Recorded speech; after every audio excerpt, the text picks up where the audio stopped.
आम्ही एमबी कपडेवाल्यामध्ये गेलतो आणि असं काय होईल वाटलं पण नव्हतं. तर विषय काय सांगतो तुम्हाला, रामकृष्ण हरी माऊली. तर आम्ही आज जाणार होतो सांगलीला एमबीए कपडेवाला मध्ये. घरात नावरून बाहेर पडलो आणि लागलो वाटला. आता आम्ही आष्ट्यात गाडी लावून तिथनं एसटी जाणार होतो. तेवढ्यात एसटी पण गावली.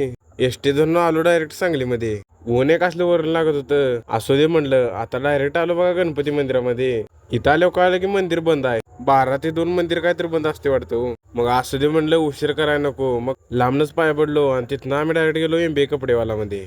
दुकान काय गावत नव्हतं, सगळ्यांनी विचारत गेलो. मग गर्दी तर कायमच असते सोडा. इथं कळालं की ऑफर आहे ती वर चालू आहे. मग जिन्यावरनं गेलो वर, कारण वरच्या मधल्या ऑफर चालू आहे हो. इथं कापड काय पसंत पडणार कारण स्टॉक संपला होता. पुन्हा त्या काकाने सांगितलं आता 4 दिवसानं माल येणार आहे, तेव्हा तुम्ही या. पुन्हा त्यांचा नंबर त्यांनी घेतला. पुन्हा आलो खाली.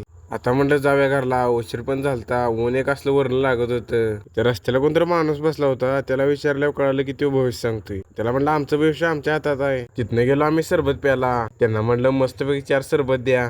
सरबत त्यांनी घेतला. तिथनं जाणार होतो आम्ही घरला आता, कारण उशीर होत होता. पवायला जायचं होतं. आजचा व्हिडिओ इथे संपतोय. भेटूया पुढच्या व्हिडिओत.